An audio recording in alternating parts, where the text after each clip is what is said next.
नमस्ते दोस्तों, स्वागत है आपका फिर से हमारे इस ब्यूटीफुल चैनल देसी टीचर 2.0 में। और हम आज इस वीडियो में पढ़ाने जा रहे हैं बेसिक से आईआईटी लेवल तक के क्वेश्चंस, जिनका टॉपिक रहेगा हिमांक में अवनमन और बॉन्ट-ऑफ गुणांक के कुछ सवाल, ठीक है ना। और इसमें आज भी हम आपको होमवर्क देने वाले, तो होमवर्क के लिए तब आप हमेशा हर वीडियो में तैयार रहिए। और इसमें सबसे पहले हम आपको बताएंगे पिछली वीडियो के कुछ होमवर्क्स जो हमने दिए थे, उसे पहले करा देंगे। पिछली वीडियो में हमने एक टॉपिक ख़त्म किया था, क्वथनांक गुणन। और ये जो वीडियो होगा हमारा ये सेकंड लास्ट वीडियो होगा। इसके अगली वीडियो में आपका चैप्टर ये पूरा हम ख़त्म कर देंगे। फिर उसके बाद हम आपको करवाएंगे रिवीजन। एक रिवीजन वीडियो भी आएगा जो काफ़ी लगभग 50 या 1 आवर तक आप मान सकते हैं, उतना लंबा वो वीडियो होगा। तो बिना किसी टाइम पास के आगे शुरू करते हैं हमारी इस नई वीडियो को। तो देखिए, हम आपको कल के कुछ होमवर्क दिखा देते हैं जो हमने सॉल्व कर लिए हैं, क्योंकि हमारा ज़्यादा टाइम पास ना हो इसलिए पहले ही कल के होमवर्क हमने सॉल्व कर लिए हैं। तो कल जो हमने होमवर्क दिए थे उसे हम निकाल देते हैं ज़रा।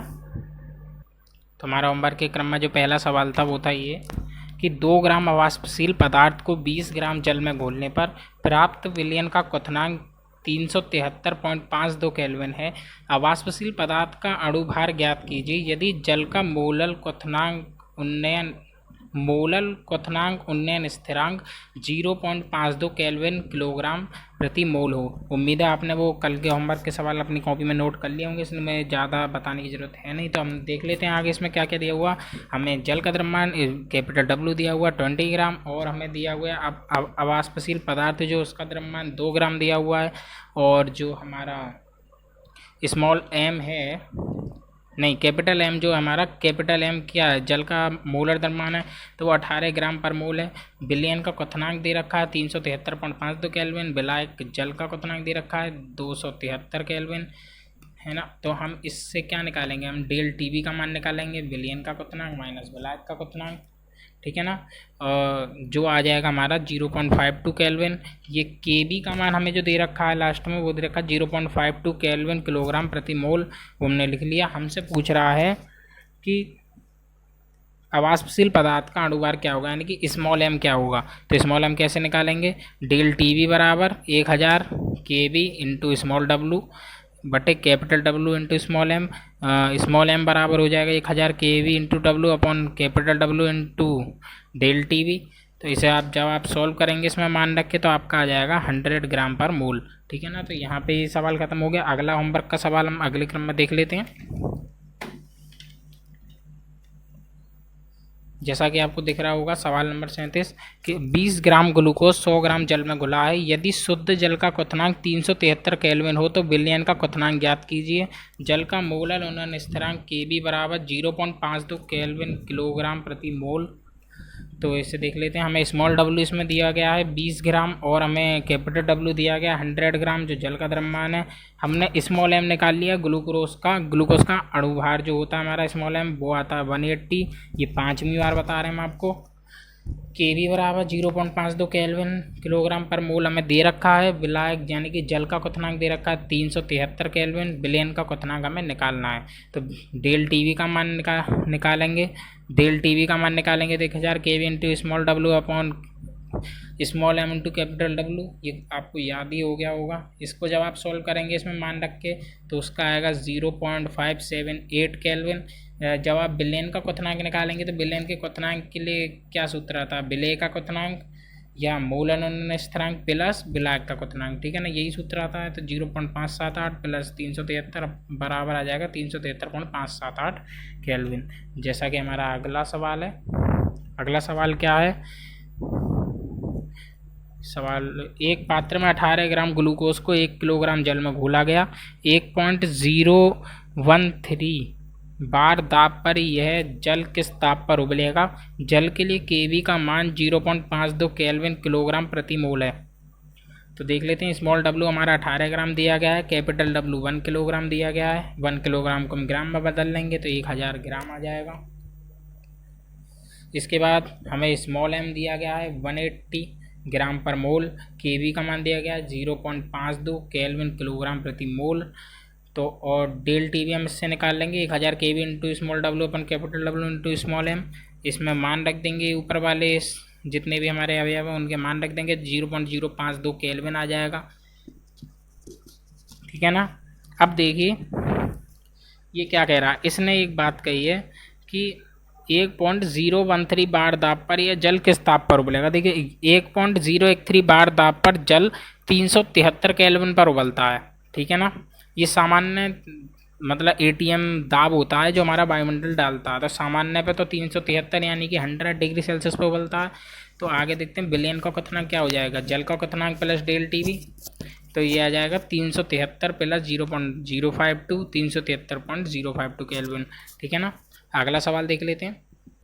इसी क्रम में जो हमारा अगला सवाल है वो है बेंजीन का क्वथनांक 373.23 केल्विन है। 1.80 ग्राम अवाष्पशील विलेय को 90 ग्राम बेंजीन में घोलने पर विलयन का क्वथनांक बढ़कर 354.11 केल्विन हो जाता है। विलेय के मोलर द्रव्यमान की गणना कीजिए। बेंजीन के लिए केवी बराबर 2.53 केल्विन किलोग्राम प्रति मोल है। तो इस सवाल को कैसे करेंगे, हमें विलायक यानी कि बेंजीन का क्वथनांक दिया गया 353.23 केल्विन, विलयन का क्वथनांक दिया गया 354.11 केल्विन, डेल टीवी का मान निकाल लेंगे। तो डेल टीवी कैसे निकलता है, विलयन का क्वथनांक माइनस विलायक का क्वथनांक, तो 0.88 केल्विन। स्मॉल डब्लू का मान हमें कितना दिया हुआ, 1.80 ग्राम दिया गया है, डब्लू कैपिटल दिया गया 90 ग्राम, और केवी का मान दिया गया 2.53 केल्विन किलोग्राम प्रति मोल। तो डेल टीवी हम निकाल लेंगे, फॉर्मूले में मान रखना सीधे सीधे, A1000 into KV into small W upon capital W into small M बराबर ये सूत्र बन जाएगा 1000 KV W upon capital W into del TV. तो इसे जब आप सॉल्व करोगे इसमें मान रखोगे तो इसका मान आ जाएगा 57.5। तो चलिए इस वीडियो का जो मेन टॉपिक था उसे अब हम शुरू करने वाले हैं। ये होमवर्क के यहाँ तक हुआ या होमवर्क के सब सवाल। तो इस वीडियो का सबसे पहला टॉपिक है हिमांक में अवनमन। तो देखिए हम आपको बता देते हैं हिमांक में अवनमन होता क्या है। हिमांक में अवनमन होता है किसी द्रव का हिमांक वो ताप होता है जिस पर वह द्रव और ठोस दोनों अवस्थाओं में साथ साथ रह सकते हैं, यानी कि वो द्रव अवस्था में भी हो और ठोस अवस्था में भी, यानी कि बीच का ताप, उसे कहते हैं हिमांक। या फिर हम एक और दूसरे शब्दों में यदि आपको समझ में आए तो ये होता है कि ये वो ताप होता है जिस पर द्रव तथा ठोस दोनों अवस्थाओं का वाष्प दाब बराबर हो। द्रव तथा ठोस दोनों अवस्थाओं का वाष्प दाब बराबर हो। ठीक है ना। अब हिमांक में अवनमन की परिभाषा अगर हम आपको सुनाएं तो वो होती है जब किसी विलायक में कोई अवाष्पशील विलेय मिलाते हैं तो उसके वाष्प दाब में कमी के साथ साथ हिमांक में भी कमी हो जाती है। हिमांक में इस कमी को हिमांक का अवनमन कहते हैं। देखिए जब आप किसी द्रव में कुछ उल्टा सीधा पदार्थ यानी कि कोई गंदा संदा अवाष्पशील विलेय मिला देते हो तो उसके हिमांक में कुछ कमी आ जाती है, यानी वो फिर बहुत और लो टेम्परेचर पर जमता है, तो इसी को कहते हैं हिमांक में अवनमन। तो हिमांक में अवनमन का सूत्र क्या आता है वो हम आपको देख लेते हैं। इतना ही था बताने के लिए। वो आता है डेल टी एफ बराबर विलायक का हिमांक माइनस विलयन का हिमांक। ऊपर वाले में क्वथनांक वाले में क्या था, क्वथनांक वाले में उल्टा था कि विलयन का क्वथनांक माइनस विलायक का क्वथनांक, लेकिन यहाँ उल्टा है कि डेल टी एफ बराबर विलायक का हिमांक माइनस विलयन का हिमांक। ठीक है ना, समझ गए होंगे। मोलल अवन इसमें भी दो आती हैं, जैसे हमारा क्वथनांक में आ रहा था ना कि मोलल क्वथनांक, मोलल क्वथन स्थिरांक नहीं, मोलर उन्नयन स्थिरांक, मोलर उन्नयन स्थिरांक आता था ना उसमें, और उसी तरीके से मोलल उन्नयन स्थिरांक आ रहा था। इसमें भी यही तरीका है। इसमें पहले आएगा मोलल अवनमन स्थिरांक, फिर आएगा मोलर या आणविक अवनमन स्थिरांक। तो मोलल अवनमन स्थिरांक क्या होता है, डेल टी एफ बराबर 1000 K F into small W upon del T F into capital W. देखो हम आपको एक बात बता दें, ये एफ क्यों लगाया गया, इसके बेस में एफ क्यों लगाया गया, क्योंकि ये फ्रीजिंग पॉइंट है। फ्रीजिंग से शुरू का शब्द ले लिया एफ, ऐसे ही उसमें बी लिया गया था तो वो बॉयलिंग था, जैसे बी लिया गया क्वथनांक में तो ये बॉयलिंग है, एफ का मतलब फ्रीजिंग है। सेम वही फॉर्मूले हैं, केवल एफ और बी का चेंजेस है और कोई चेंज नहीं है। तो वही formula del T F 1000 into K F into small W upon del T F into capital W. ठीक है ना, सेम वही फॉर्मूले हैं, कोई अंतर नहीं है, कोई परेशानी की बात नहीं है इसमें। चलो आगे देखते हैं। आगे है मोलर या आणविक अवनमन स्थिरांक, उसे हम आपको दिखा देते हैं। मोलर या आणविक अवनमन स्थिरांक, तो मोलर में क्या आता है, मोलर में 100 की इंटू होती है, ये हमने पिछले लेक्चर में भी आपको बताया था। तो डेल टी एफ बराबर 100 into K into small W upon capital W into small M.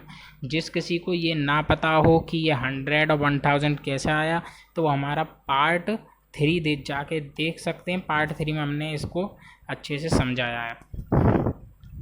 यदि वाष्पन की गुप्त ऊष्मा तथा गैस स्थिरांक दिया है, वाष्पन की गुप्त ऊष्मा और गैस स्थिरांक दिया है, तो क्या होगा के एफ का फॉर्मूला आर टी एफ का स्क्वायर अपॉन 1000 एल एफ, जहाँ पे ये आर जो है वो है गैस स्थिरांक और ये एल एफ जो है वो है वाष्पन की गुप्त ऊष्मा। ये याद रखना, ये फॉर्मूला यूज़ होगा एक सवाल में। और जेई लेवल का ये फॉर्मूला है, लिख देते हैं, जेईई लेवल का ये फॉर्मूला है। ये IIT जेई में इस तरीके के सवाल आ जाते हैं। क्या है, R T F square upon 1000 L F, जहाँ पे आर गैस स्थिरांक, एल एफ वाष्पन की गुप्त ऊष्मा है। ठीक है ना, समझ गए होंगे। आगे देखते हैं हमारा परासरण दाब। तो देखिए परासरण दाब क्या होता है, हम आपको बता दें कि ये दाब जो होता है वो खासकर झिल्लियों के ऊपर लगता है। ठीक है ना, अर्ध पारगम्य झिल्ली के ऊपर लगता है। ये पारगम्य झिल्ली होती हैं, अर्ध पारगम्य झिल्ली होती हैं, और कुछ झिल्लियाँ ऐसी होती हैं जिसमें से कुछ पार ही नहीं होता। ठीक है ना, तो उनके ऊपर ये दाब लगता है। हम आपको एक बार इसकी परिभाषा बता देते हैं। अब परासरण दाब उस द्रव स्थैतिक दाब के बराबर होता है जो विलयन को विलायक से अर्ध पारगम्य झिल्ली द्वारा पृथक करने पर उत्पन्न होता है। यानी कि विलयन को विलायक से अर्ध पारगम्य झिल्ली से पृथक करना होता है। या फिर हम एक और परिभाषा है इसकी, किसी विलयन को अर्ध पारगम्य झिल्ली द्वारा उसके विलायक से पृथक करने पर परासरण की क्रिया को रोकने के लिए कम से कम जितना बाहरी दाब विलयन पर लगाया या लगाना पड़ता है उसे कहते हैं परासरण दाब। इसे आपको डिटेल से पढ़ना है तो यूट्यूब पर बहुत सारी वीडियोस पे डिटेल से पढ़ सकते हैं। हम यहाँ पर केवल फॉर्मूले कराएंगे, न्यूमेरिकल्स कराएंगे। तो देखते हैं परासरण दाब को पाई से डिनोट करते हैं। यहाँ पे परासरण दाब में 2 नियम आते हैं। पहला नियम आता है बॉयल का नियम और दूसरा नियम आता है चार्ल्स का नियम। इन दोनों नियम के आधार पर इनके सूत्र बनते हैं। तो बॉयल ने अपना क्या नियम दिया था, बॉयल का नियम बता देते हैं कि स्थिर ताप पर किसी तनु विलयन का परासरण दाब का मान विलयन के विलेय के सांद्रण के समानुपाती, यानी कि विलयन का जो विलेय है उसके सांद्रण के समानुपाती होता है। ठीक है ना, ये इसका बॉयल का नियम था। जैसा कि आप देख सकते हैं यहाँ पे लिख रहा है परासरण दाब पाई अनुक्रमानुपाती सी, जहाँ सी विलेय का सांद्रण है। अब देखिए सी बराबर होता है 1/V। वी क्या है, विलयन का वह आयतन जो जिसमें 1 ग्राम अणु घुला है। वी है विलयन का वह आयतन जिसमें 1 ग्राम अणु घुला है। तो यानी कि हम लिख सकते हैं पाई अनुक्रमानुपाती 1/V। ये हो गया हमारा बॉयल का नियम। अभी हम दूसरा नियम देखें, चार्ल्स का नियम। तो चार्ल्स साहब क्या कहते हैं कि स्थिर सांद्रता या आयतन पर किसी विलयन का परासरण दाब उसके परम ताप के समानुपाती होता है। यानी कि पाई अनुक्रमानुपाती होता है टी के, आपको दिख नहीं रहा होगा, पाई अनुक्रमानुपाती होता है टी के, जहाँ ये टी जो है वो है परम ताप। और यदि हम ये नियम नंबर 1 और नियम नंबर 2 लें और उन दोनों को एक साथ लिखें तो पाई अनुक्रमानुपाती क्या हो जाएगा, T/V। तो पाई बराबर RT/V। जब भी अनुक्रमानुपाती का चिन्ह हटता है तो एक नियतांक आता है, जहाँ ये R नियतांक के रूप में आया। R क्या है, विलयन स्थिरांक। पाई भी बराबर हम RT लिख सकते हैं। R बराबर होता है S, यानी कि आप इसको R से दिखा दें, S से दिखा दें, इसके 2 सिंबल होते हैं। तो पाई भी बराबर ST भी लिख सकते हैं। अब देखिए यदि विलयन में विलेय पदार्थ के मोल n हो, विलेय पदार्थ के n मोल उपस्थित हों, या इस तरीके से कह सकते हैं, देखिए ये लिख रहा, यदि विलयन में विलेय के मोलों की संख्या n हो तो तब क्या करेंगे, तो पाई भी बराबर NST, n की गुणा कर देंगे। तो पाई बराबर CST भी लिख सकते हैं। जब इसको v को नीचे लाएंगे तो n/V बराबर क्या होता है, C। हमने आपको शायद ग्राम प्रति लीटर सांद्रण पार्ट 1 में हमने आपको सूत्रों के अंदर समझाया था, ग्राम प्रति लीटर सांद्रण में, जहाँ n/V C होता है। और हमने शायद इसको मोलरता में भी बताया था। ठीक है ना, उसे आप चेकआउट कर सकते हैं। तो यहाँ C बराबर होता है n/V। हम इस n को W/M में तोड़ दें तो एक और फॉर्मूला निकल के आता है, पाई भी बराबर W/M/ST, जहाँ n बराबर W/M। ठीक है ना, तो इसी क्रम में अब हम सवाल शुरू करते हैं। जैसा कि हम पहला सवाल हम आपको दिखा देते हैं। हमारा इसी क्रम में जो पहला सवाल है वो है, 45 ग्राम एथिलीन ग्लाइकॉल यानी कि C6H6O2, या फिर हम एथिलीन ग्लाइकॉल का एक और फॉर्मूला होता है CH2OH का होल ट्वाइस। सामान्य तौर पे किताबों में ये लिखा देखते हैं CH2OH का होल ट्वाइस, पर हम इसे कह देते हैं पूरा खोल के कि C2H6O2 कि 600 ग्राम जल में मिलाया गया एथिलीन ग्लाइकॉल को 600 ग्राम जल में मिलाया गया। तो हमें ज्ञात करना है बिलियन का हिमांक में अवनमन क्या होगा। नंबर दूसरा खंड हिमांक की गणना। देखो हिमांक में अवनमन और हिमांक दो चीज़ निकालनी है। जब भी पूछे कि हिमांक की गणना करो तो उसका मतलब होता है कि बिलियन का हिमांक निकालना है। क्या निकालना? बिलियन का हिमांक। और हिमांक में अवनमन यानी कि ΔTF। तो चलिए इस सवाल को करते हैं। हमें क्या क्या दिया हुआ है देखो, हमें KF दिया हुआ है 1.86 केल्विन किलोग्राम प्रति मोल, ठीक है ना। ये हमें KF दिया हुआ है, जल का मोलर लवणता स्थिरांक का KF। और हमें स्मॉल w दिया गया एथिलीन ग्लाइकॉल का द्रव्यमान कितना 45 ग्राम। एथिलीन ग्लाइकॉल का अणु भार निकाल सकते हैं C2H6O2 यानी कि 2 × 12 + 6 × 1 + 2 × 16 यानी कि 24 + 6 + 32 कितना हो जाएगा 32 और 38, तो जोड़ने पर टोटल आएगा 62 ग्राम पर मोल, ठीक है ना। आपको वहाँ तक दिख रहा है ना? शायद थोड़ी प्रॉब्लम हो रही है, चलो वहाँ तक अब हम नहीं लिखते हैं, थोड़ा आगे लिख देंगे। और कैपिटल W हमें कितना दिया गया है? कैपिटल W 600 ग्राम दिया गया है। 600 ग्राम जल में घोल लें तो 600 ग्राम कैपिटल W हो गया।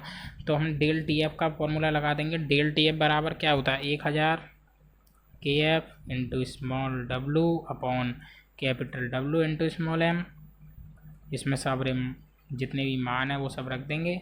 KF 1.86, small w 45, capital W होता है कैपिटल W 600 और स्मॉल m दिया गया है 62 जो हमने निकाला। 2 जीरो से 2 जीरो मर गया। अब हम इसे जब आप इसे सॉल्व करेंगे तो आएगा 2.25 केल्विन, ठीक है ना। और हमारा जो ये तो पहला खंड हल हुआ जिसमें हमसे हिमांक में अवनमन पूछ रहा था, हमको हिमांक में अवनमन निकालना है। तो हम निकालेंगे कि हिमांक में अवनमन बराबर क्या फॉर्मूला आता है, जल का हिमांक यानी कि विलायक का हिमांक, जल का हिमांक माइनस बिलियन का हिमांक, जो हमें निकालना है बिलियन का। ये पेज उड़ रहा है हिमांक। तो अब हम बिलियन के हिमांक को इधर लिखेंगे तो बिलियन का हिमांक बराबर क्या आ जाएगा, बिलियन का हिमांक बराबर आ जाएगा जल का हिमांक। जल का हिमांक कितना होता है 273 केल्विन माइनस TF यानी कि हिमांक में अवनमन कितना ने आया हमारा 2.25। जब आप इसे सॉल्व करेंगे तो हमारा आ जाएगा 270.90 केल्विन, ठीक है ना, 270.90 केल्विन। आगे निकालते हैं।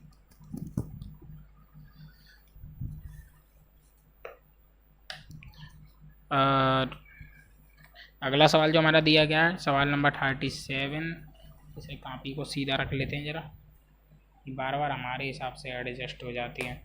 सवाल नंबर 37 हमसे कहता है ठंडी जलवायु में पानी जमने से कार के रेडिएटर को नुकसान पहुंचता है। एथिलीन ग्लाइकॉल को प्रति हिमकारक के रूप में प्रयोग किया जाता है। एथिलीन ग्लाइकॉल की उस मात्रा की गणना कीजिए जिसको 4 किलोग्राम पानी में घोलने पर उसका जमना -6 डिग्री सेल्सियस पर रोका जा सके। पानी के लिए KF बराबर 1.85 केल्विन किलोग्राम प्रति मोल। इस सवाल को नोट कर लें। तो देखिए हमें क्या क्या दिया गया है। हमको KF का मान दिया गया है, KF मोलर लवणता स्थिरांक कितना है 1.85 केल्विन किलोग्राम प्रति मोल। और हमें क्या दिया गया है ΔTF का मान दिया गया है पढ़ लेते हैं एक और बार सवाल। ठंडी जलवायु में पानी जमने से कार के रेडिएटर को नुकसान पहुंचता है। एथिलीन ग्लाइकोल को प्रतिहिम कारक के रूप में प्रयोग किया जाता है। एथिलीन ग्लाइकोल की उस मात्रा की गणना कीजिए जिसको 4 किलोग्राम पानी में घोलने पर उसका जमना -6 डिग्री सेल्सियस पर रोका जा सके। पानी के लिए ये बराबर ये। तो हम डेल टी एफ निकाल लेंगे। डेल टी एफ बराबर क्या होता है, जल का हिमांक लिख लेते हैं, विलायक यानी कि जल का हिमांक माइनस विलयन का हिमांक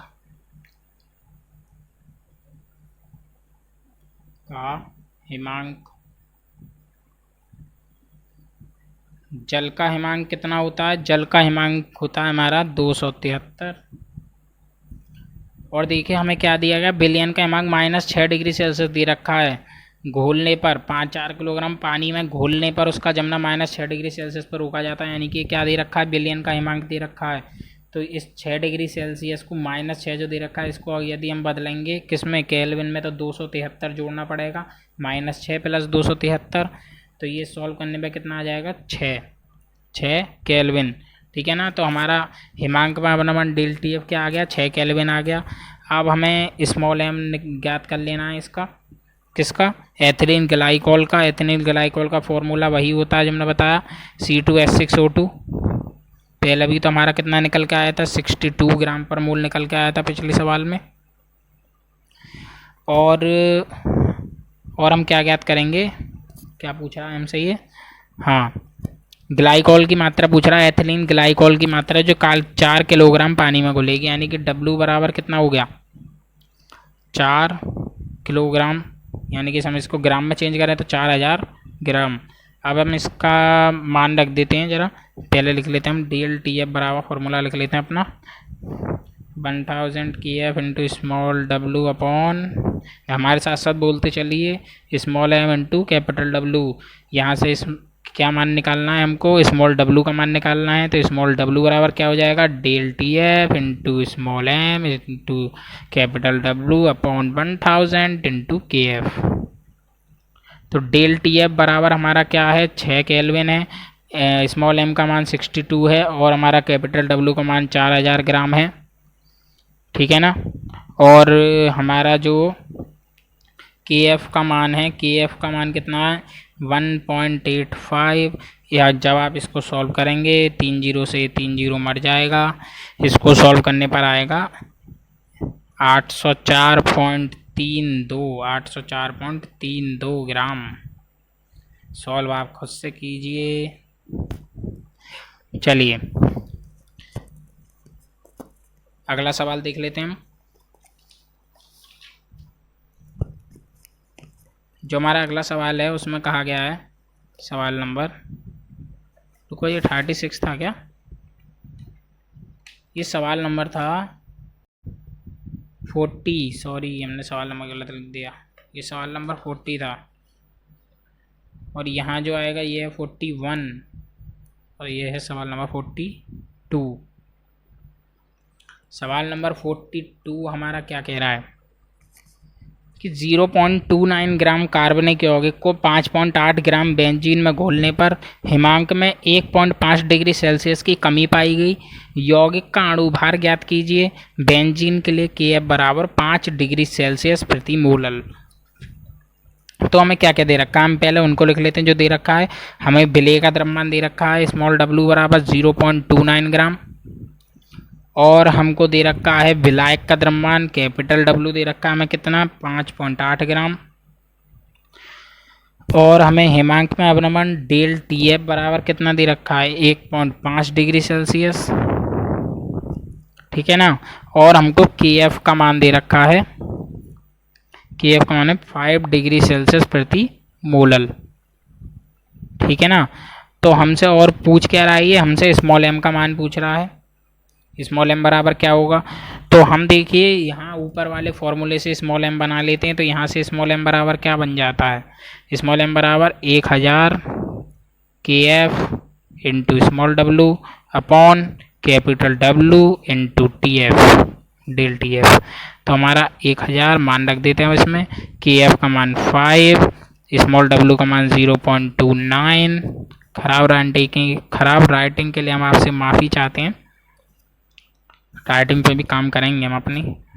और कैपिटल डब्लू 5.8 और डेल टी एफ का मान 1.5। देखिए हम बोर्ड पे इसलिए लिख रहे हैं क्योंकि बोर्ड पे हमारा राइटिंग थोड़ा ख़राब आ जाता है, उसके लिए भी माफ़ी चाहते हैं। चलिए, तो इसका मान जो आएगा वो कितना आएगा, 166.66। ये स्मॉल एम का मान, इसे हम ग्राम पर मोल में लिख लेते हैं, ठीक है ना। तो ये सवाल का आंसर हो गया। बहुत ही छोटा सा सवाल था, बेसिक सा सवाल था। अगला सवाल देख लेते हैं। थोड़ा कैमरा सेट कर दें। या दैट्स गुड। सो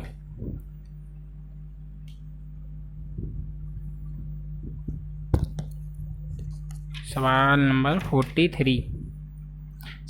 43, ये भी थोड़ा आसान सही सवाल है, ज़्यादा कुछ नहीं है।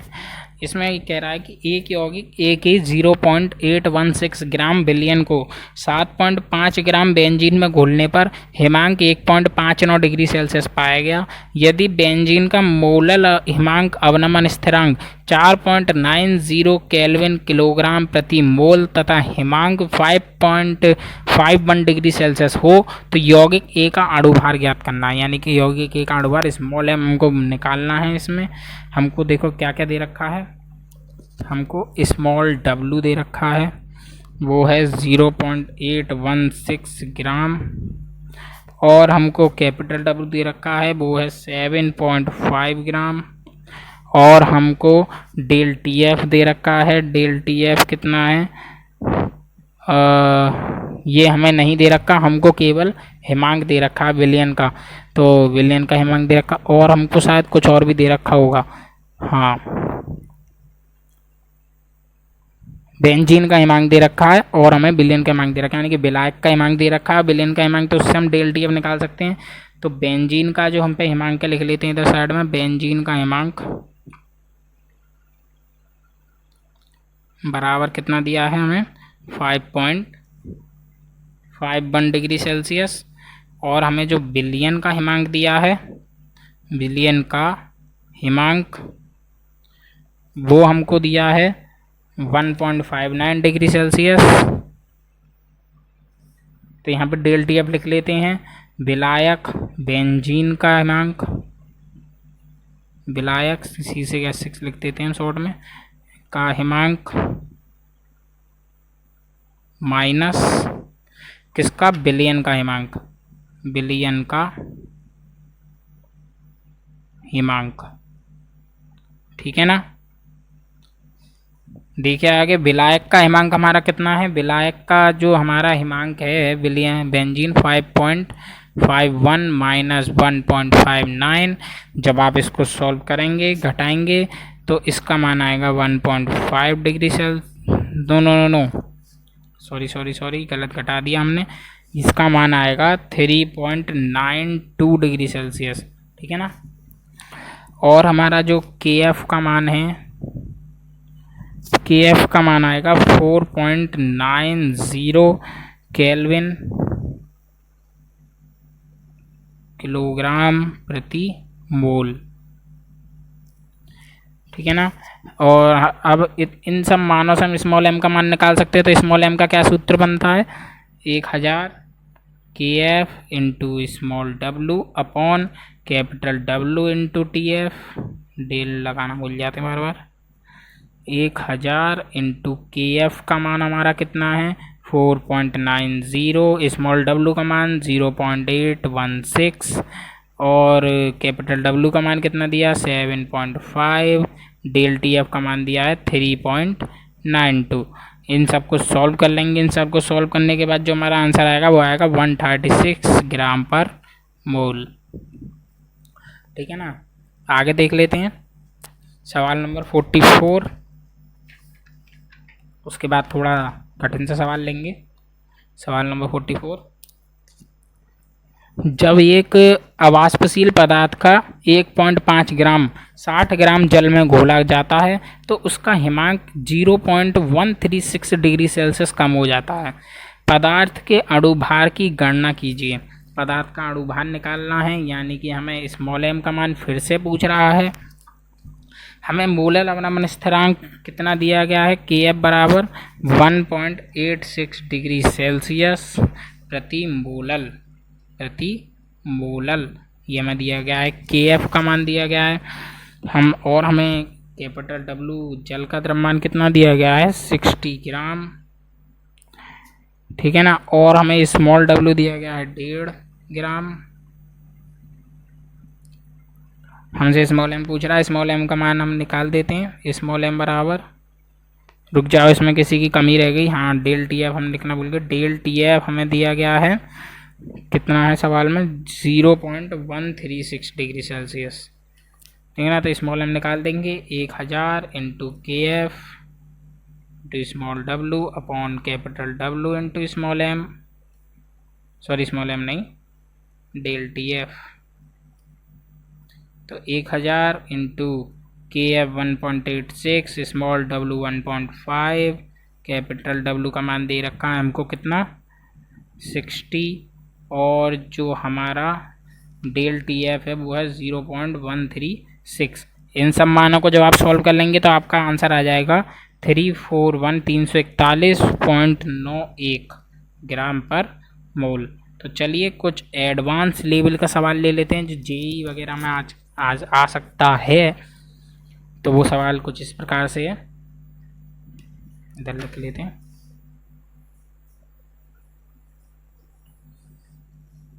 अरे सवाल है, 50 डिग्री सेल्सियस पर शक्कर के 1 ग्राम अणु के विलयन का वाष्प दाब 5 वायुमंडल है। विलयन को तनु मानते हुए हिमांक की गणना करनी है। और देखिए हमें दिया क्या क्या हुआ है, गुप्त ऊष्मा दी हुई है 80 कैलोरी प्रति ग्राम, और हमें जो द्रव स्थिरांक है R, जो PV बराबर NRT फॉर्मूले में यूज़ होता है, वो दिया गया है 0.0891 लीटर प्रति डिग्री मोल, ठीक है ना। और हमें दिया गया है द्रव स्थिरांक का मान, दूसरा वाला R जो है उसका मान दिया गया है हमको 2 कैलोरी प्रति डिग्री मोल। तो लिख लेते हैं हमको क्या क्या दिया गया है, उसे लिखेंगे, तब ये सवाल आपको ज़्यादा समझ में आएगा। दूसरा पेन कहाँ गया, मिल गया। तो देखिए हमें क्या क्या दिया गया है, हमको P बराबर दिया गया है 5 वायुमंडल। आपसे रिक्वेस्ट है इस सवाल को लिख लें जो हमने बोला है, वीडियो को पीछे करके पॉज करके लिख लें। P बराबर 5 वायुमंडल दिया है, और हमें द्रव स्थिरांक R का मान कितना दिया गया है, 0.08919 लीटर प्रति डिग्री मोल, हाँ मोल। और हमें क्या दिया गया है, हमको T का मान दिया गया है, कितना है, 50 डिग्री सेल्सियस है। तो हम क्या करेंगे, इसको केल्विन में बदल लेंगे, 273 प्लस 50 तो कितना हो जाएगा, 323 केल्विन। और हमको क्या दिया गया है, 1 ग्राम अणु के विलयन का वाष्प दाब है, यानी कि N बराबर कितना दिया है, 1, ठीक है ना। तो देखिए हमें इसमें क्या क्या नहीं दिया गया, हमसे जो चीज़ पूछी है ना इसने, हिमांक, तो हिमांक हम कैसे कैसे निकालते थे कि हमारे पास एक तो कैपिटल W होना चाहिए था, डेल्टा TF होना चाहिए था, ये दोनों चीज़ हम पे नहीं है, और सबसे मेन चीज़ हमारे पास मोलर अवनमन स्थिरांक KF होना चाहिए था। देखिए ये चीज़ भी हमारे पास नहीं है, तो हम इन तीनों चीज़ों को पहले निकालेंगे, फिर इस सवाल का आंसर हमको मिलेगा, ठीक है ना। तो देखिए हम इसको कैसे निकालेंगे, पहले हम फॉर्मूला लगाएंगे PV बराबर NRT, जिसमें हम आयतन निकालेंगे, विलयन का आयतन। तो V बराबर क्या हो जाएगा, NRT/P। तो देखिए N का मान हमें 1 दिया हुआ है, यहाँ पे ये R जो है द्रव स्थिरांक है, जिसका मान हमें दिया गया है 0.0819, और T का मान जो हमें दिया गया है वो है 323, और P का मान हमारे पास 5। जब आप इसको सॉल्व कर लेंगे तो इसका मान आएगा 5290 ml आ जाएगा मिलीलीटर में भी। अब देखिए बिलियन क्या है, आप सवाल पढ़ेंगे तो बिलियन हमको तनु है। इसने क्यों लिखी है ये लाइन कि बिलियन को तनु मानते हुए, क्योंकि देखो हर लाइन का एक मतलब होता है। इस लाइन का ही मतलब है कि बिलियन तनु है, यानी कि बिलियन सबसे ज़्यादा क्या है, पानी ही पानी है। तो हम क्या कह सकते हैं, ये जो आयतन होगा वो जल के आयतन के बराबर होगा, बिलियन के लगभग जल के आयतन के बराबर होगा। तो जल के आयतन के बराबर होगा। तो हम एक चीज़ मान सकते हैं कि हमने माना कि 1 ml जल का भार 1 ग्राम हो गया। तो ये हम लिख देते हैं बिलियन तनु है। तो हम बिलियन के आयतन को जल के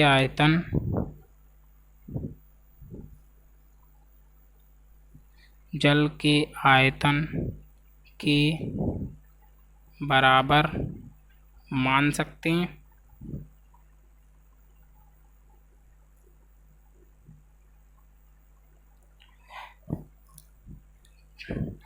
तो देखिए, माना 1 ml जल का भार बराबर 1 ग्राम मान लिया। देखिए, जल का आयतन यदि 5290 ml, तो उसका द्रव्यमान कितना हो जाएगा, तो 5290 ml। जल का भार क्या हो जाएगा, 5290 ग्राम। तो ये हमारे पास क्या आ गया, कैपिटल डब्लू हमने निकाल लिया। अब हम निकालेंगे डेल टी एफ कैसे निकालेंगे। देखो, हमने एक फॉर्मूला बताया था इसी वीडियो में कि के एफ बराबर फॉर्मूला आता है आर टी एफ का square upon 1000 into L F. यहाँ पे एल एफ क्या है, वाष्पन की गुप्त ऊष्मा, आर गैस नियतांक का मान हमें कितना दिया गया है, हमको 2 दिया गया है। रुक जाओ, इसे ज़रा टी एफ के पदों में लिख लेते हैं। तो हम लिखेंगे टी एफ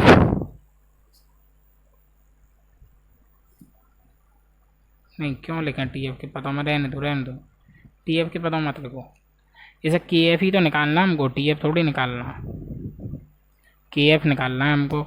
टी एफ तो हमारे पास है, ये टी एफ है, टी एफ तो हमारे पास है पहले से। हमको क्या निकालना है, हमको के एफ निकालना है। तो देखिए कैसे निकलेगा, ये मिस्टेक हो गया। यहाँ ये जो टी एफ है ना, ये देखो हम किसके लिए निकाल रहे हैं, हम जल के लिए निकाल रहे हैं ना। के एफ का मान जल के लिए निकाल रहे हैं, तो टी एफ क्या हो जाएगा, जल का हिमांक हो जाएगा। ये हम यहाँ से हटा देते हैं। तो टी एफ क्या हो जाएगा, जल का हिमांक हो जाएगा। जल का हिमांक कितना होता है, 273।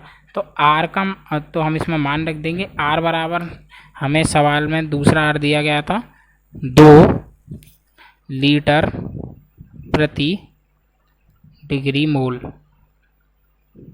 ये गैस नियतांक है, तो यहाँ पर 2 रख देते हैं।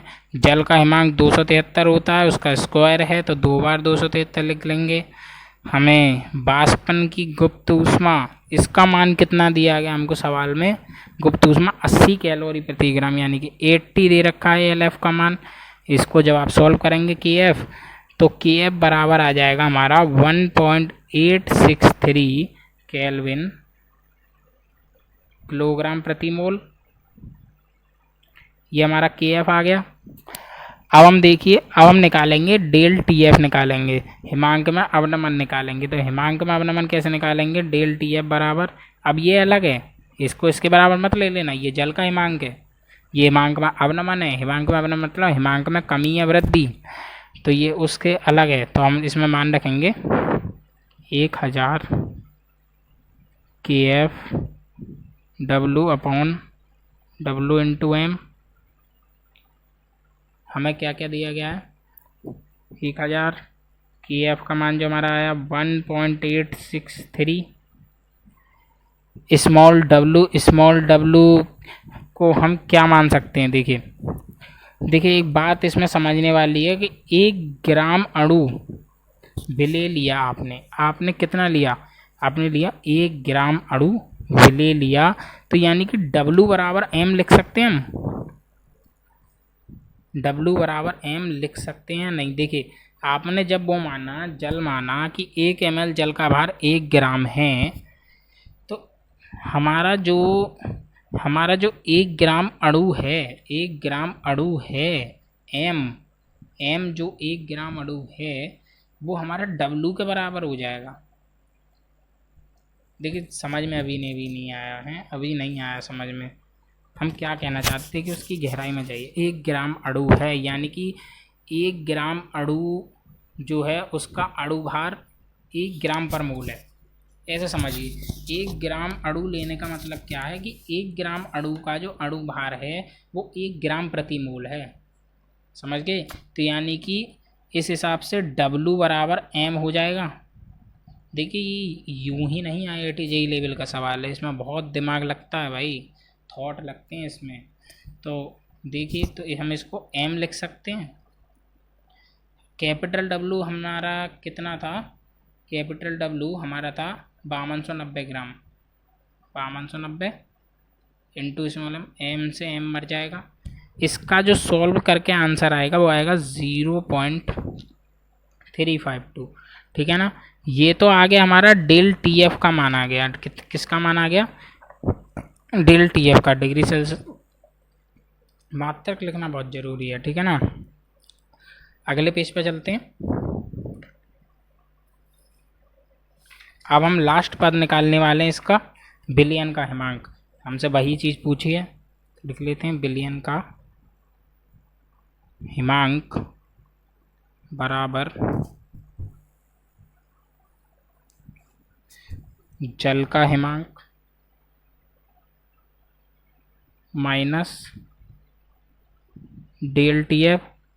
अगर हम डिग्री सेल्सियस में निकालें तो जल का हिमांक 0 और डेल TF का मान 0.352, यानी क्या आ गया -0.352 डिग्री सेल्सियस। ये आ गया हमारा फाइनल उत्तर, बिलियन का हिमांक। इस सवाल का प्रैक्टिस कीजिए, 3-4 बार निकालिए, गारंटी देता हूँ आपको समझ में आ जाएगा, ठीक है ना, समझ में आ जाएगा ये सवाल। चलिए अगला सवाल देखते हैं, सवाल नंबर 42। उसके बाद हम आपको होमवर्क दे देंगे। सवाल नंबर 42 हमारा क्या है, 6 ग्राम यूरिया को 200 ग्राम जल में घोलने पर प्राप्त विलयन का क्वथनांक 100.28 डिग्री सेल्सियस है। देखिए इसी विलयन का हिमांक क्या होगा, जल का मोलर उन्नयन स्थिरांक एवं मोलर अवनमन स्थिरांक क्रमशः 0.52 डिग्री सेल्सियस प्रति मोलल तथा 1.86 डिग्री सेल्सियस प्रति मोलल है, ठीक है ना। तो हमें क्या क्या दिया गया है, हमको यूरिया का द्रव्यमान दे दिया, या हम इसकी साइड ध्यान ना दें, हम इसकी साइड ध्यान ना दें तो भी हम इस सवाल को क्या कर लेंगे, सॉल्व कर लेंगे। तो आप पूछेंगे सर ये कैसे सॉल्व कर लेंगे, तो हम आपको बताएंगे ना।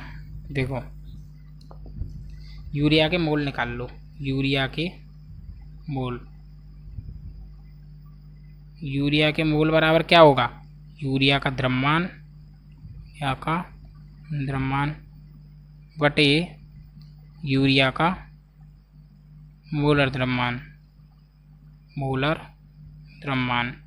तो यूरिया का द्रव्यमान हमें कितना दिया गया, 6। यूरिया का मोलर द्रव्यमान जब निकालेंगे तो वो आएगा 60, रुक जाओ सोचने दो जरा, में वो आएगा 60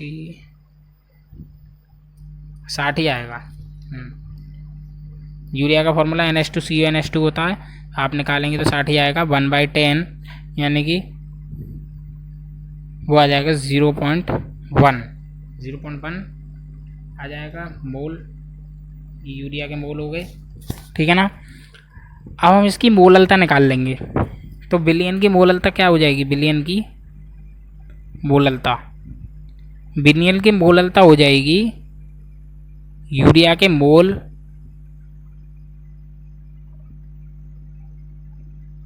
बटे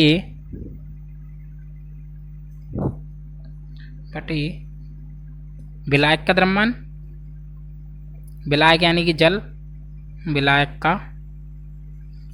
यानी कि जल का द्रव्यमान, यही फॉर्मूला होता है, विलेय के मोल बटे विलायक का द्रव्यमान। तो यूरिया के मोल 0.1, जल का द्रव्यमान हमें कितना दिया गया है? जल का द्रव्यमान हमें दिया गया है 200 ग्राम जल।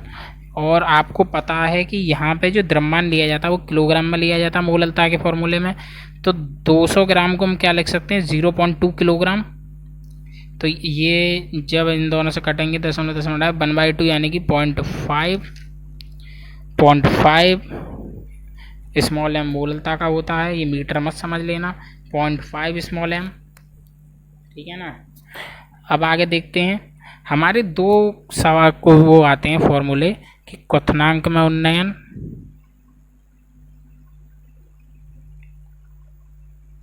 बराबर होता है KB इंटू बिलियन की मोललता,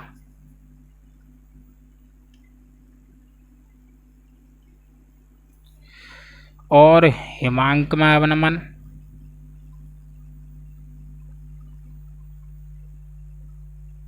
बराबर होता है KF इंटू बिलियन की मोललता।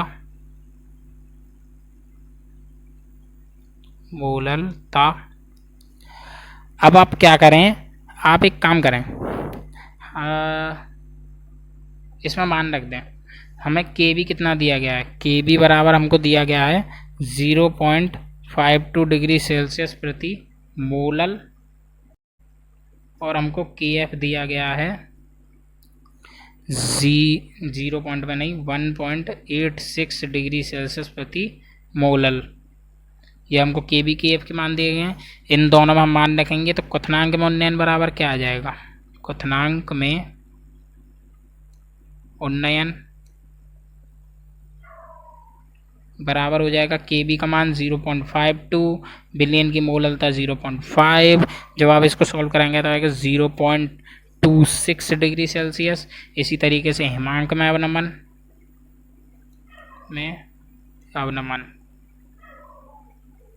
कितना आ जाएगा? 1.KF इंटू बिलियन की मोललता 0.5, सॉल्व करने के बाद आ जाएगा मैं 0.93 डिग्री सेल्सियस, ठीक है ना। तो देखिए अब हम इससे क्या निकाल सकते हैं? अब हम इससे आगे क्या करेंगे, थोड़ा दिमाग से, हाँ, इसमें हम अनुपात निकालेंगे। इन दोनों का भाग लगा दो, ये क्या है?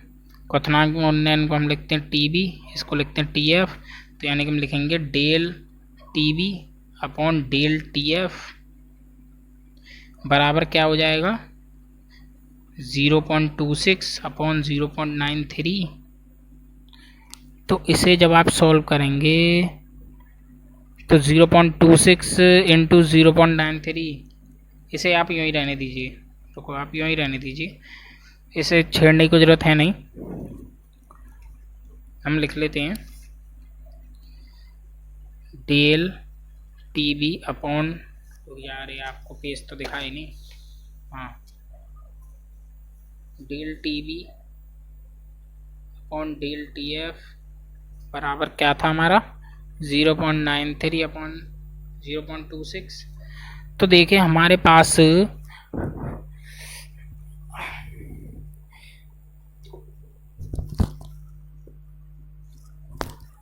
तो देखिए आगे क्या है, यदि हमारे पास इन दोनों में से, किन दोनों में से? इन दोनों में से डेल TB या डेल TF में से किसी एक का मान हो तो हम दूसरे का मान निकाल सकते हैं, आराम से निकाल सकते हैं। तो हम क्या करते हैं, इनमें से किसी एक का मान निकाल लेते हैं। जैसे हम डेल TB का मान निकाल लेते हैं, तो डेल TB बराबर क्या आता है?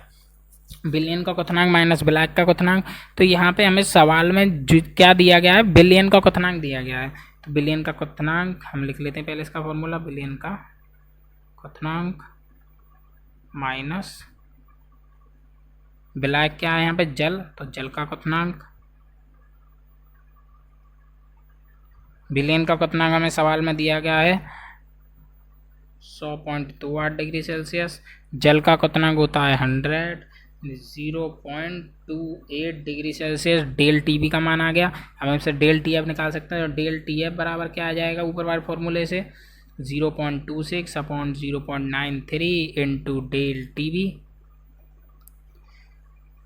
मान रख देते हैं 0.26 अपॉन 0.93। डेल TB का मान हमारा है 0.28 शायद कहीं गलती हो गई, कहीं तो गलती हुई है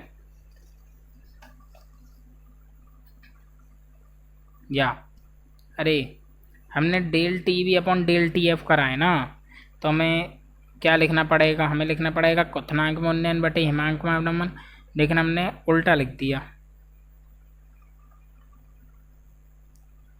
नहीं यहाँ तो सही है, यहाँ तो सही है 0.26 अपॉन 0.93 शायद पीछे, अरे हमने यहाँ ये उल्टा लिख दिया, यहाँ हमने उल्टा लिख दिया। यहाँ हम इसको सही कर लेते हैं 0.26 अपॉन 0.93, ठीक है ना। यहाँ सही कर लेते हैं, काट देते हैं इसको, तो यहाँ जाएगा 0.93 upon 0.26 into del T B. ऐसे ही यहाँ भी इसको सही करके लिख लेते हैं नई लाइन से। ये काटा पीटे के लिए माफ़ी चाहता हूँ मैं। तो इसका जो मान आएगा, रुक तो इसमें मान तो रख दें, तो 0.26 डेल टी बी का मान हमारा कितना आया 0.28।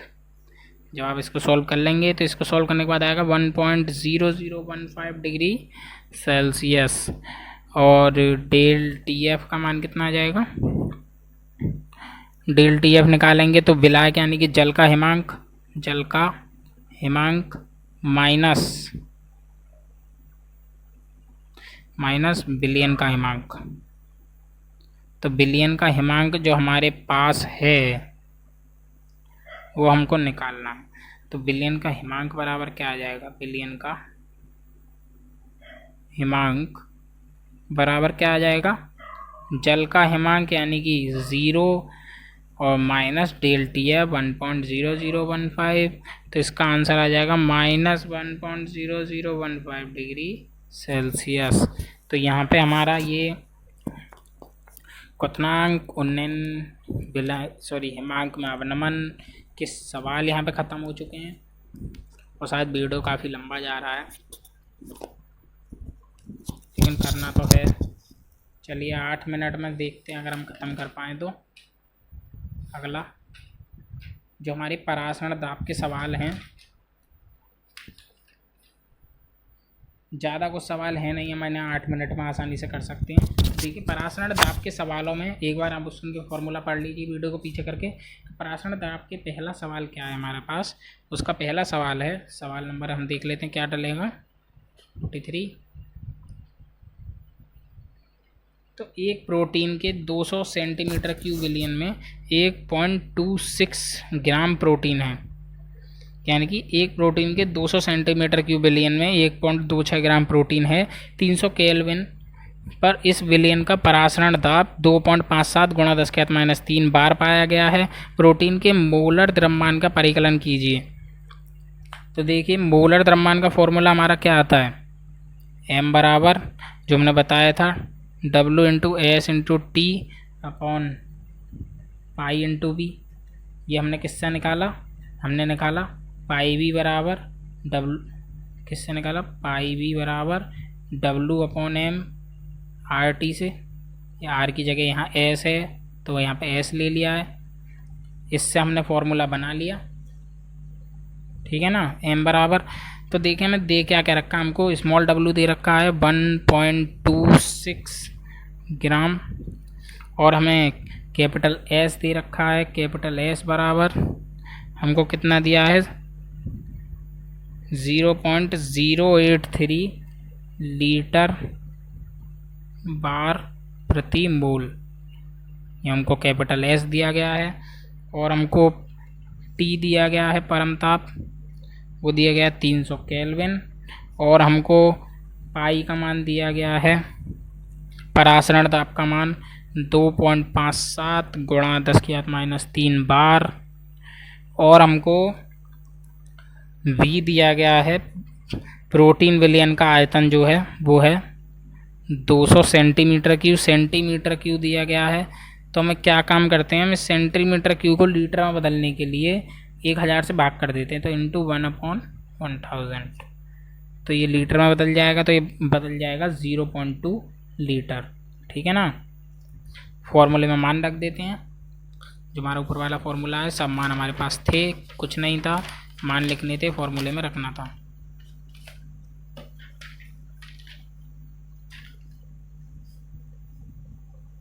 आप लोगों में ब्लर आ गया क्या? ये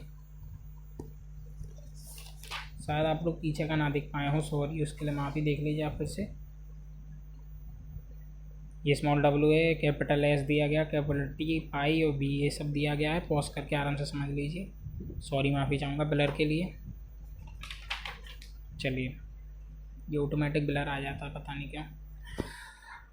क्या है हमारा। इसमें हम फॉर्मूले मान रखेंगे तो स्मॉल एम बराबर क्या हो जाएगा हमारा फॉर्मूला मान रखने पर, 1.26 into 0.083 into 300 upon 2.57 into 10⁻³ into 0.2। इन सब का मान जब आप सॉल्व करके लाएंगे तो आएगा 61,038.9 ग्राम प्रति मोल। ठीक है ना, ये इसका उत्तर है। छोटा सा सवाल था, आगे देखते हैं। अगला सवाल हमारा क्या है, सवाल नंबर 44। 30 डिग्री सेल्सियस पर 3% यूरिया विलयन का परासरण ताप ज्ञात कीजिए। 30 डिग्री सेल्सियस पर 3% यूरिया विलयन का परासरण ताप ज्ञात कीजिए। विलयन स्थिरांक में दिया गया है 0.082 लीटर वायुमंडल प्रति डिग्री मोल। तो हम लिख लेते हैं। हमें क्या क्या, देखो जब भी ये परसेंटेज वाले सवाल आए ना, तो आपको मतलब एक सीधी सी ट्रिक बता दें कि आप सबसे पहले मोलर सांद्रता ज्ञात कर लीजिए। परसेंटेज वाले सवाल आए तो आप मोलर सांद्रता ज्ञात कर लीजिए। तो देखिए अब इसमें क्या क्या, 3% यूरिया विलयन। तो 3% यूरिया विलयन का क्या मतलब हुआ, 3% यूरिया विलयन का अर्थ क्या होगा कि 100 ml विलयन में यूरिया कितना है, 3 ग्राम। इसका मतलब यही तो हुआ। तो हमें निकालना होता है 1000 ml के लिए, तो 1000 ml विलयन में यूरिया कितना हो जाएगा, 30 ग्राम। और हमने आपको पढ़ाया था कि 1 लीटर विलयन में उपस्थित विलेय पदार्थ की ग्राम में मात्रा क्या कहलाती है, उसकी मोलर सांद्रता या ग्राम प्रति लीटर में सांद्रता कहलाती है। तो इसकी मोलर सांद्रता क्या हो गई, मोलर सांद्रता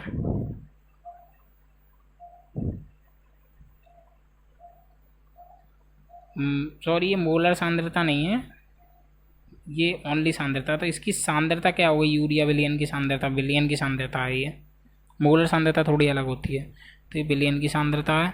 तो विलयन की सांद्रता क्या हो गई, 30 हो गई ग्राम पर लीटर, 30 ग्राम पर लीटर विलयन की सांद्रता हो गई। तो देखिए मोलर सांद्रता निकालने के लिए क्या करना पड़ता है, मोलर सांद्रता निकालने के लिए उसके मोल, उसका क्या कहते हैं, उसका अणुभार, सॉरी अणुभार जो उससे भाग लगाना होता है। तो यूरिया का अणुभार क्या आएगा, 60। तो इसे जब आप सॉल्व करेंगे तो आ जाएगा 0.5। और यूरिया विलयन का हमें क्या निकालना है, यहाँ पे परासरण ताप पाई पूछ रहा है, पाई बराबर क्या होगा। तो हम लिख लें मोलर सांद्रता क्या होती है, सी। तो ये मान किसका है, स्मॉल सी का मान हमें दिया निकाल लिया हमने। और हमें एस का मान कितना दिया गया, एस का मान हमें दिया गया 0.082 लीटर वायुमंडल प्रति केल्विन मोल, ये हमें दिया गया है। कैपिटल एस का मान हम इसमें कौन सा फॉर्मूला लगाएंगे, पाई बराबर सी इंटू एस इंटू टी। सी का मान हमारे पास है 0.5, एस का मान है 0.082, ठीक है ना। और हमारा टी का मान जो है वो है 303 केल्विन। 303 हमने कैसे निकाला, 30 डिग्री सेल्सियस हमको दिया गया था, तो हमने 30 प्लस लिख देते हैं हम, टी बराबर 30 डिग्री सेल्सियस दिया गया था, इसको हमने बदल लिया केल्विन में, तो आ गया 303 केल्विन। ठीक है ना। यहाँ से जब आप पाई का मान सॉल्व करके निकालेंगे तो पाई बराबर क्या हो जाएगा, 12.423 वायुमंडल। ये टी का मान हो गया, सॉरी पाई का मान हो गया। ठीक है ना, बहुत ही आसान सवाल था। अगला सवाल, सवाल नंबर 45। सवाल नंबर 45 है 70 डिग्री सेल्सियस पर 2% यूरिया विलयन का परासरण दाब ज्ञात कीजिए। विलयन स्थिरांक 0.821 लीटर वायु प्रति केल्विन प्रति मोल है। तो इसमें 2% यूरिया विलयन का क्या अर्थ है? 2% यूरिया विलयन का अर्थ क्या है? इसी की तरह कि 100 ml विलयन में यूरिया बराबर कितनी है? 2 ग्राम। उसी तरीके से तो 1000 ml में कितनी हो जाएगी? 20 ग्राम। विलयन की सांद्रता कितनी हो जाएगी?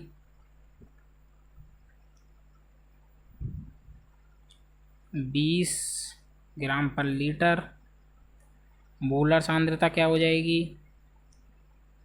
सेम वही सवाल, मोलर सांद्रता यानी कि C 20/60, यानी कि 20/60 का मान कितना आएगा हमारा? या इसको सॉल्व नहीं करते हैं, आगे चल के काफ़ी आएगा, मतलब इसे यूँ ही रहने दीजिए, ज़्यादा इसको कठिन बनाने की जरूरत नहीं है। और हमें आर का मान कितना दिया गया है? हमें विलयन स्थिरांक 0.0821। ये तो निश्चित है, ये तो निश्चित है कि भाई हर बार आर बराबर 0.0821 किस में दिया गया है। इसका मात्रक क्या होता है? इसका मात्रक जरूर याद कर लें, कभी कभी इसका मात्रक भी पूछ लेता है। तो इसका मात्रक है लीटर वायुमंडल प्रति केल्विन मोल, ये इसका मात्रक हो गया। हम सूत्र लगा देते हैं, पाई बराबर CRT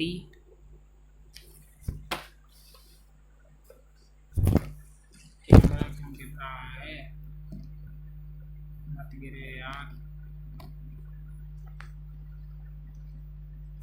पाई बराबर CRT यानी कि पाई बराबर C का मान हमारा कितना आया?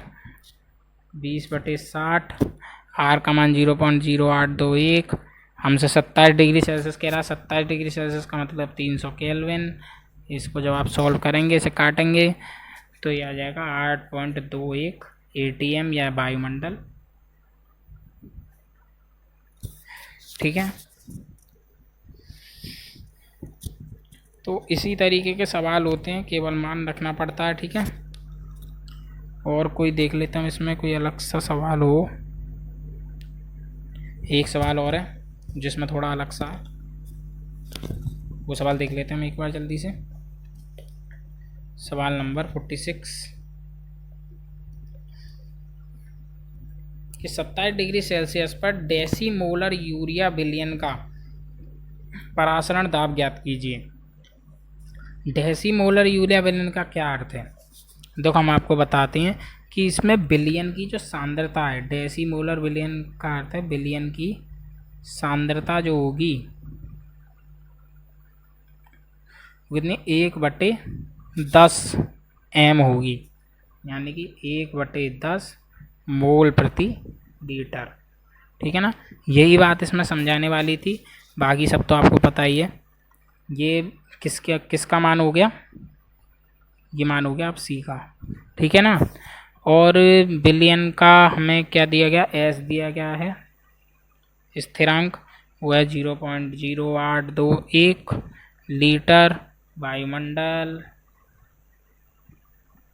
तो इतना बड़ा है ना, हमको थोड़ा आलस सा लगता है इसको लिखने में, प्रति केल्विन मोल। ठीक है ना, और हमें T कितना दिया गया है? तो आप हमें 27 डिग्री सेल्सियस यानी कि 27 प्लस 273 करोगे तो आ जाएगा 300 केल्विन। पाई का मान हम निकाल देंगे, CST कर देंगे। C का मान 1/10, S का मान 0.0821, T का मान 300। यही छोटे छोटे सवाल हैं और 4-4 नंबर दे के चले जाते हैं। केवल 4 नंबर का इसमें एक ही खेल था कि ये इस बात को पहचानना कि डेसीमोलर यूरिया का क्या मतलब होता है। केवल इसी के 4 नंबर थे, आप तो समझ गए, यानी कि आपके 4 नंबर फिक्स हो गए। तो चलिए आज का होमवर्क दिखा देते हैं और इसी के साथ हमारा ये वीडियो भी ख़त्म हो जाएगा। देख लेते हैं आज का होमवर्क। तो आज के होमवर्क के क्रम में ये हमारा 22, 23, 24, 25, 26, 27 नंबर के जो सवाल हैं टेस्ट और नॉलेज में, ये आपको करने हैं। कल हम आपको इसके उत्तर बता देंगे और ये सब सवाल हिमांकवा अवनमन पर आधारित हैं। आगे देख लेते हैं जो पराशरण दाब पर आधारित हैं सवाल, उनको भी हम आपको दे देते हैं। ये कुछ पराशरण दाब पर आधारित सवाल हैं, काफ़ी आसान सवाल हैं, कुछ ज़्यादा परेशानी नहीं होगी। 5 सवाल यानी कि टोटल 11 सवाल हैं जिनका उत्तर हम आपको अगली वीडियो में दे देंगे। तो आज के लिए केवल इतना ही। यदि आपको हमारी वीडियो अच्छी लगी है तो अपने दोस्तों के साथ शेयर करें। यदि आपको उसमें कोई भी अच्छा टॉपिक लगा हो तो इस वीडियो को लाइक करें, कुछ समझ में ना आया हो तो कमेंट करें और हमारे चैनल को सब्सक्राइब करें। तो आज के लिए केवल इतना ही। धन्यवाद दोस्तों, जय हिंद।